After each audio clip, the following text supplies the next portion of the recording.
Hello. आज का हमारा टॉपिक है गुलियन-बेयर सिंड्रोम, जीबीएस। फर्स्ट इसके हम definition, causes, sign, symptoms, diagnosis और ट्रीटमेंट के बारे में देखेंगे। प्रीवियस लेक्चर में हमने न्यूरो के बहुत सारे टॉपिक देखे, ठीक है। उसी में से आज एक जीबीएस देखते हैं। यह पॉलीन्यूरोपैथी का ही एक टाइप है। Introduction. Georges Gullion, together with Baer and Stroll, described two cases of self-limiting acute paralysis with peculiar changes in the cerebrospinal fluid. ठीक है, ये जॉर्ज गुलियन जो थे उनके साथ ये बेयर स्ट्रॉल, इन्होंने क्या किया, इन्होंने सबसे पहले इसके डिस्कवर किया था और इन्होंने देखा कि इसमें अक्यूट पैरालिसिस होता है और सेरेब्रोस्पाइनल फ्लूइड जो है CSF, उसमें कुछ स्पेशल टाइप के चेंजेस देखने को मिलते हैं। ठीक है, इसके बाद और सारे साइंटिस्ट आए, उन्होंने रिसर्च इसका किया था, पर फर्स्ट इन्होंने किया था, इसलिए इसके नाम पे से इसका नाम GBS रखा गया। और भी आगे है इसके साइनम्स, वो हम देखते हैं। GBS और acute inflammatory demyelinating immune mediated polyneuropathy is the most common type of polyneuropathy। ये है जो बहुत ही कॉमन टाइप है पॉलीन्यूरोपैथी का।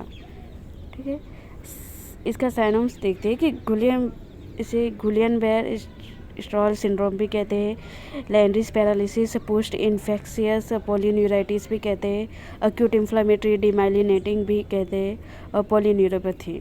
ठीक है, तो ये इस तरह से इसको क्या, इसके ही टर्म है, ये आपको याद रखना, इस तरह से भी इसका पूछा जा सकता है। अब इसकी डेफिनेशन देखते हैं। GBS is defined as acute और sub acute symmetrical predominant motor neuropathy involving more than one peripheral nerve. ठीक है, एक से ज़्यादा पेरिफेरल नर्व को ये GBS क्या करता है, अक्यूट और सब अक्यूट है और सिमेट्रिकली देखने को मिलता है, एक से ज़्यादा पेरिफेरल नर्व को इन्वॉल्व करता है। ये इसकी डेफिनेशन है GBS की, इसको याद रखना है।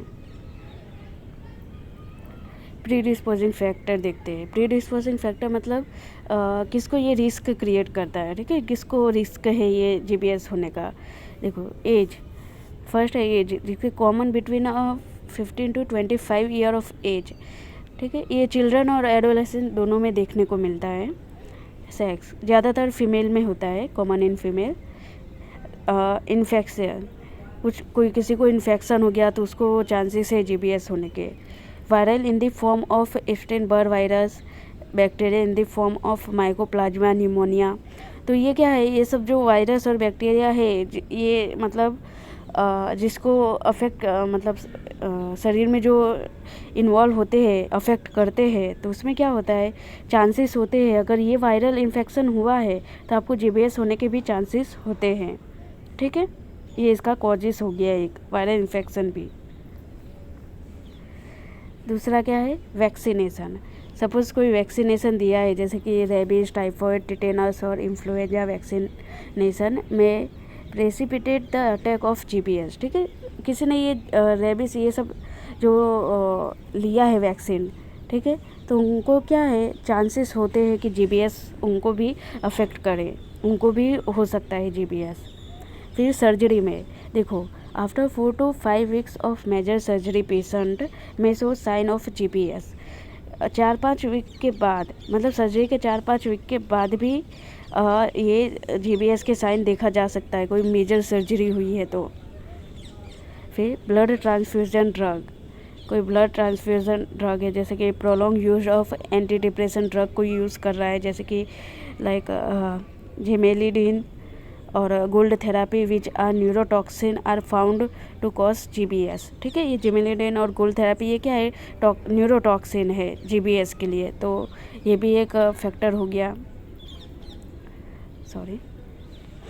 फिर इडियोपैथिक क्या है, अननोन रीजन, पता ही नहीं है कि ये किस रीजन से हुआ है, तो क्या है, आइडियोपैथिक भी ये हो सकता है, जिसका रीजन ही नहीं पता। अब इसके क्लिनिकल फीचर देखते हैं। The first symptoms of Guillain-Barré syndrome are numbness, tingling and pain alone or in combination। ठीक है, तो क्या है, इस फर्स्ट सिम्टम्स गुलियन-बेयर में क्या देखने को मिलेगा, नमनेस, टिंगलिंग, पेन और ये कॉम्बिनेशन अकेले या कॉम्बिनेशन में भी हो सकता है। This is follow by weakness of the legs and arms that affect both side equally and version over time. ठीक है, दोनों साइड में इक्वली अफेक्ट करेगा। कहाँ से पहले वीक हो जाएंगे।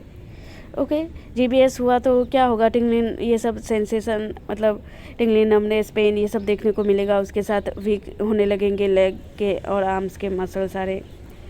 ठीक है, इक्वली दोनों साइड अफेक्ट करेगा, सिमेट्रिकली होगा। और ये टाइम के साथ ऐसे ख़राब कंडीशन वर्स होती जाती है। Weakness can take half a day to over 2 weeks to reach maximum severity. इसकी जो वीकनेस है, जैसे कि ये जीबीएस के सिम्टम्स देखने को मिल रहे हैं, उसके हाफ ए डे के बाद ही 2 वीक्स के अंदर ये बहुत ही मैक्सिमम लेवल पे इसकी सीवियरिटी पहुंच जाती है। बहुत ही रैपिडली इसका ग्रोथ होता है। And then becomes steady. उसके बाद क्या होगा, मैक्सिमम चला गया, उसके बाद वो वहीं पे स्टॉप हो जाएगा, स्टेडी हो जाएगा।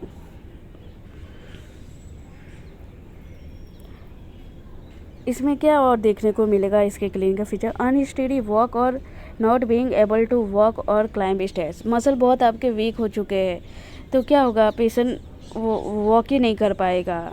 ओके, सीढ़ियाँ भी चढ़ना उसके लिए बहुत ही डिफ़िकल्ट हो जाएगा।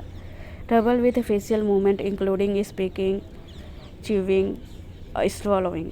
ठीक है, ये सब क्या है, इसके फेशियल मतलब इन सारी मूवमेंट में भी उसको प्रॉब्लम होगी क्योंकि फेशियल वीकनेस भी उसको देखने को मिलेगा। डबल विजन और inability to move the eye. Okay, eye muscle weak हो जाने के कारण ये देखने को मिलेगा। Severe pain that may feel achy, shooting और cramp like and may be worse at night.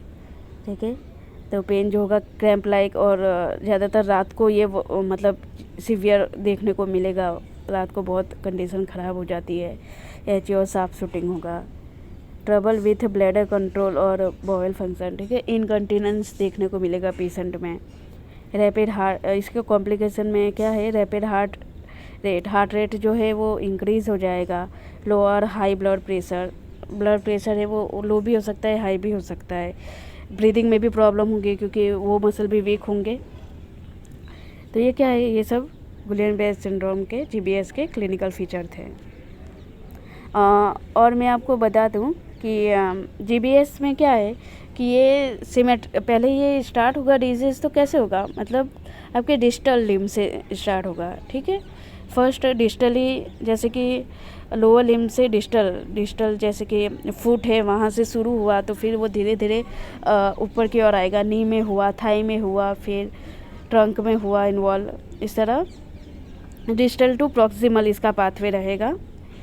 Okay, और फिर ये प्रॉक्सिमल जो मसल है वो ज़्यादा इन्वॉल्व होंगे, वो ज़्यादा वीक होंगे, प्रॉक्सिमल मसल ज़्यादा वीक होंगे। फिर ये सिमेट्रिकली देखने को मिलेगा। ओके, और इसकी रिकवरी जो है वो मतलब 2 वीक में बहुत मैक्सिमम पहुंच जाता है ये। उसके बाद स्टेडी हो जाता है। उसके बाद कई बार 4 to 6 मंथ में रिकवरी आ जाती है, पर कभी कभी इसमें 2 इयर्स, लॉन्ग टाइम 2 इयर्स तक का भी इसमें लग सकता है। ओके, ये क्लियर है। अब इसका इन्वेस्टिगेशन देखते हैं। Albumin level in the CSF is increased.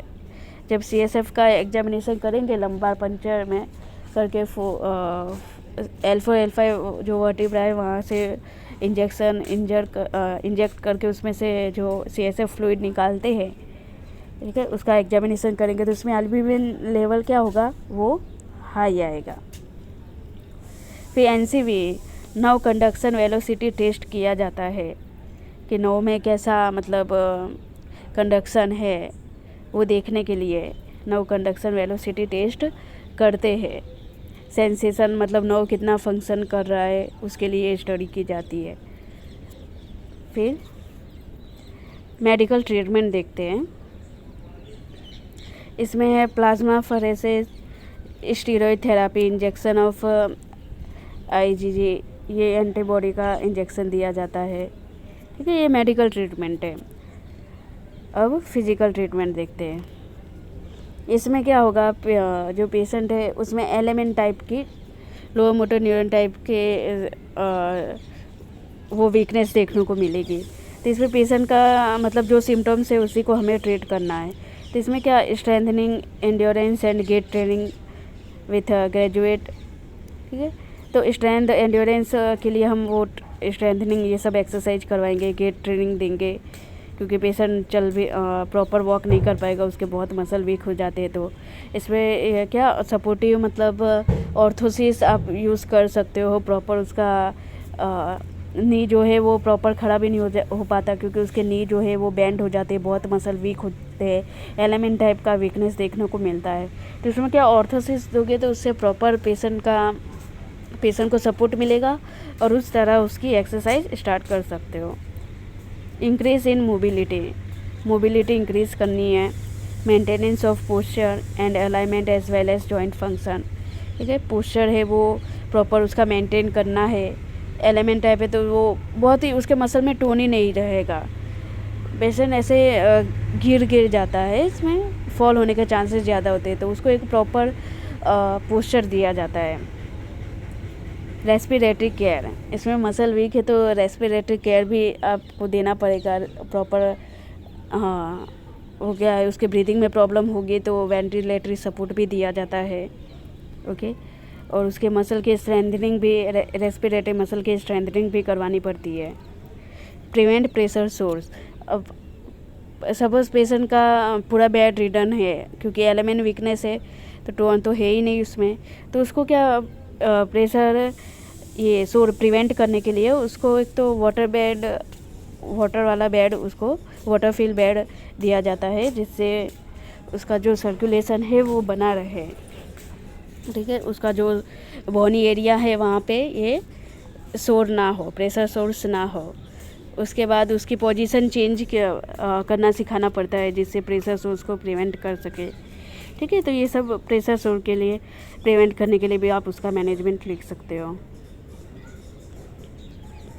For pain relief करने के लिए टेंस यूज़ कर सकते हो। फंक्शनल ट्रेनिंग, साइकोलॉजिकल सपोर्ट, ठीक है। पेशेंट इसमें बहुत ही डिप्रेशन में चला जाता है तो आप उसको साइकोलॉजिकल सपोर्ट और फंक्शनल ट्रेनिंग मतलब उसको सारी एक्टिविटी इसमें सिखा सकते हो, ठीक है। इस तरह से इसका पूरा ट्रीटमेंट प्रोटोकॉल लिख सकते हो, ओके। तो ये आज का टॉपिक था GBS जो कंप्लीट होता है, ठीक है। कोई डाउट है तो आप कमेंट कर सकते हो, ठीक है, ओके।